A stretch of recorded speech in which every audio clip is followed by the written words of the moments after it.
ഇന്ന് തന്നെ ഡൗൺലോഡ് ചെയ്യൂ. കാണൂ നിങ്ങളുടെ ഫേവറേറ്റ് ഷോസ്. അങ്ങനെ അമ്മയ്ക്കും അങ്കിളിനും ആന്റിക്കും നിങ്ങൾക്കൊക്കെ സമ്മതമാണെങ്കിൽ എനിക്ക് ഈ ബന്ധത്തിന് സമ്മതമാണ്.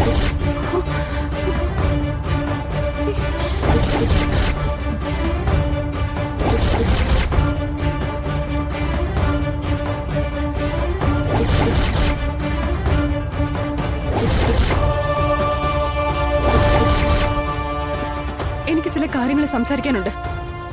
സംസാരിക്കാലോ. മരുമോൾ അപ്പച്ചിയോട് സ്വകാര്യമായിട്ട് സംസാരിച്ചാ മതി.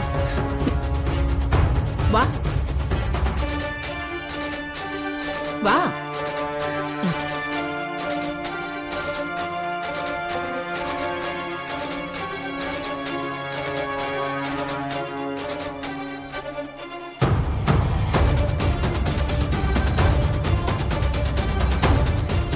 അപ്പച്ചി എന്ത് വൃത്തികെട്ട പണിയെ കാണിച്ചത്.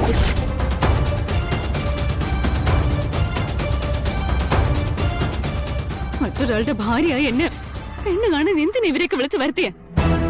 നിങ്ങൾക്ക് എന്താ ഭ്രാന്താണോ? മിണ്ടിപ്പോകരുത്. വീണ്ടും എന്റെ നാവിനെ തളച്ചിടാൻ ആർക്കും ഞാൻ അധികാരം കൊടുത്തിട്ടില്ല. പറയേണ്ടത് പറഞ്ഞിരിക്കും. നീ പറയില്ലടി.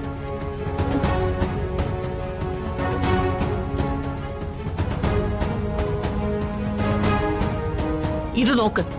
ഇത് നോക്കിട്ട് നീ പറ.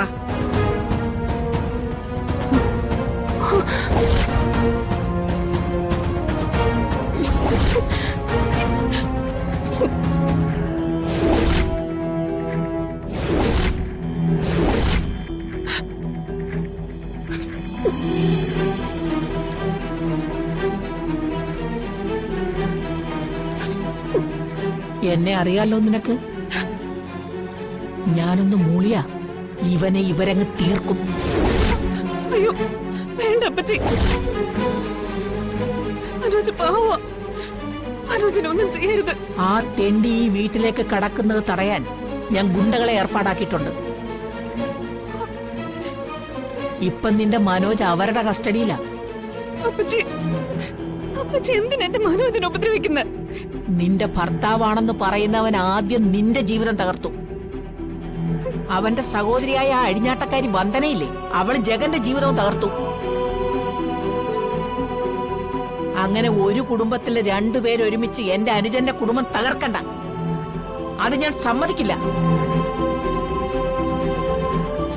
ഇനി നിന്റെ ഭർത്താവ് മനോജ് ആയിരിക്കില്ല. ഞാൻ ക്ഷണിച്ചു വരുത്തിയ ഭാനുമതിയുടെ മകൻ നരേന്ദ്രനായിരിക്കും. ആ വിവാഹം ഞാൻ നടത്തിയിരിക്കും. ഈ ജന്മം അത് നടക്കാൻ പോകുന്നില്ല. മിണ്ടിപ്പോകരുത് നീ. ഇല്ലെങ്കിൽ മനോജിനെ ഗുണ്ടകളെ കൊണ്ട് തല്ലിച്ച് അവന്റെ അടിയന്തരവും നടത്തിയിട്ട് ഈ ആനന്ദവല്ലി മടങ്ങും. പറഞ്ഞത് ചെയ്യുന്നവളായി ഈ ആനന്ദവല്ലി.